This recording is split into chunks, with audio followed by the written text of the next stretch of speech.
Bismillahirrahmanirrahim. Assalamualaikum warahmatullahi wabarakatuh. Izin memperkenalkan diri. Nama saya Tasya Nur Azza dengan NPM 1903022021 di mata kuliah studi kelayakan bisnis dengan dosen pengampu Bu Dosen Hermanita. Baik, di sini saya akan menjelaskan bab ketiga yang berjudul aspek pasar dan pemasaran. Salah satu cara yang dilakukan dalam riset pasar itu yang pertama memproduksi pasar yang hanya didistribusikan di wilayah Jabodetabek, sedangkan di luar Jawa hanya diiklankan saja. Jika banyak permintaan, maka jumlah barang yang diproduksi akan ditambah. Nah, aspek pasar itu dahulu adalah perusahaan memproduksi terlebih dahulu baru berusaha menjualnya. Tapi jika sekarang riset pasar terlebih dahulu baru melakukan produksi. Seorang manajer pasar harus mengetahui tentang satu, adanya tidaknya pasar, yang kedua, seberapa besar pasar yang ada, yang ketiga, ada potensi, kemampuan daya beli pada pasar, yang keempat, ada tingkat persaingan yang ada. Setelah semua itu dipelajari, barulah barang diproduksi. Secara khusus, tujuan pemasaran yang dilakukan perusahaan itu yang pertama untuk meningkatkan penjualan dan laba. Yang kedua ada menguasai pasar. Yang ketiga ada untuk mengurangi persaingan. Yang keempat ada untuk menaikkan presentasi produk tertentu di pasaran. Secara umum, kegiatan pemasaran dilakukan dengan tujuan yang satu memaksimumkan jumlah konsumen dan kepuasan konsumen. Yang ketiga ada memaksimumkan keanekaragaman dan mutu produk. Yang ketiga ada meningkatkan penjualan barang dan jasa. Yang keempat ada ingin menguasai dan menghadapi persaingan yang ada. Yang terakhir ada memenuhi kebutuhan dan keinginan masyarakat akan barang dan jasa. Pasar dan pemasaran dibagi dalam dua sisi mata uang. Pengertian pasar secara sederhananya adalah tempat pertemuan penjual dan pembeli untuk melakukan transaksi. Ada dua jenis pembeli. Yang pertama ada pembeli nyata, yang kedua ada pembeli potensial. Ada juga yang mengartikan pasar dengan tempat pertemuannya antara permintaan dan penawaran. Faktor-faktor yang mempengaruhi permintaan suatu barang dan jasa, yang pertama ada harga barang itu, yang kedua ada harga barang lain yang memiliki hubungan, yang ketiga ada pendapatan, yang keempat ada selera, yang kelima ada jumlah penduduk, yang keenam ada faktor khusus.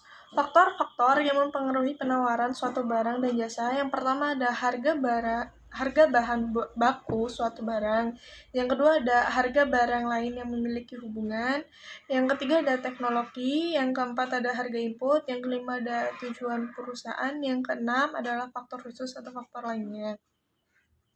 Struktur pasar itu terdiri dari yang pertama, pasar persaingan sempurna, yang kedua ada pasar monopoli, yang ketiga ada pasar oligopoli, yang keempat ada pasar duopoli, yang kelima ada pasar monopolistik, yang terakhir atau yang keenam adalah pasar monopsoni.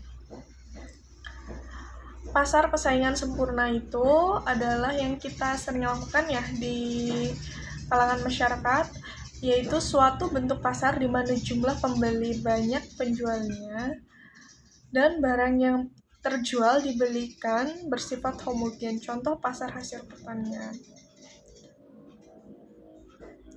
Ciri pokok dari pasar persaingan sempurna itu yang pertama ada jumlah perusahaan dalam pasar sangat banyak, yang kedua produk yang ditawarkan homogen, yang ketiga harga terbentuk melalui mekanisme pasar sehingga penjual dan pembeli tidak dapat sesukanya menemukan harga dan hanya beberapa sebagai penerima harga atau disebut price taker. Baik, di sini saya akan melanjutkan bab keempat yang berjudul aspek keuangan. Aspek keuangan itu sendiri adalah investasi yang dilakukan berbagai bidang usaha memerlukan modal. Modal yang digunakan melalui dari pra-investasi atau disebut juga pengurusan izin-izin. Yang kedua ada pembelian aktiva tetap seperti tanah, bangunan, mesin-mesin, hak cipta, merek dagang, dan lain-lain. Yang ketiga ada biaya operasi seperti biaya bahan baku, biaya gaji, dan lain-lain. Sumber modal itu sendiri adalah ada dari modal sendiri dan ada modal tertutup. Modal sendiri itu seperti modal yang diperoleh memiliki saham, yang modal tertutup itu artinya secara internal dengan pemilik saham sebelumnya. Modal terbuka ialah penjual saham dengan masyarakat. Keuntungan modal sendiri adalah tidak ada beban bunga pembagian kepada pemilik saham berdasarkan hasil usaha. Modal sendiri diperoleh dari setoran pemegang saham. Yang kedua ada cadangan laba atau laba yang belum dibagi. Modal pinjaman itu adalah modal yang diperoleh dari pihak luar dengan beban bunga. Keuntungan modal pinjaman itu yang pertama ada jumlahnya relatif tidak terbatas, yang kedua manajemen untuk sungguh-sungguh menjalankan usaha karena ada kewajiban membayar hutang. Yang sekarang adalah modal pinjaman ada dua macam. Yang pertama ada jangka panjang, yang kedua ada jangka pendek. Jangka panjang sendiri ialah biasanya digunakan untuk pembelian aktiva tetap, jika jangka pendek adalah biasanya digunakan untuk biaya operasional.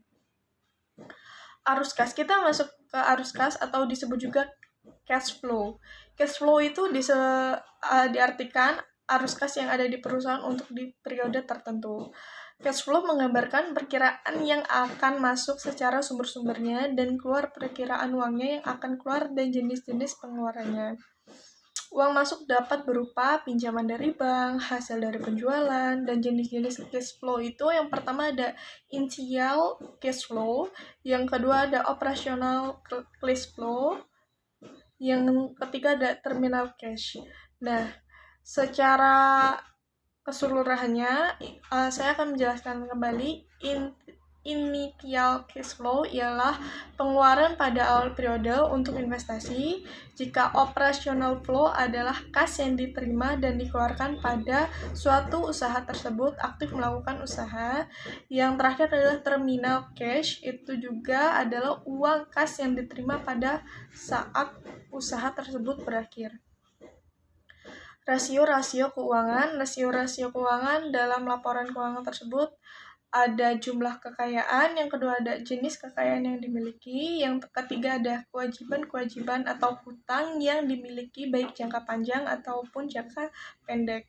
Modal usahanya ada disebut juga ekuitas. Secara umum tujuan laporan keuangan itu ya di perusahaan yang pertama memberikan tentang aktiva dan jenisnya, yang kedua adalah memberikan informasi tentang hutang, yang ketiga memberikan informasi tentang hasil usaha, yang keempat informasi tentang pengeluaran dalam periode tertentu, yang kelima ada informasi tentang aktiva, kewajiban dan modal suatu perusahaan, yang keenam ada informasi tentang kinerja manajemen terlihat dari laporan keuangan.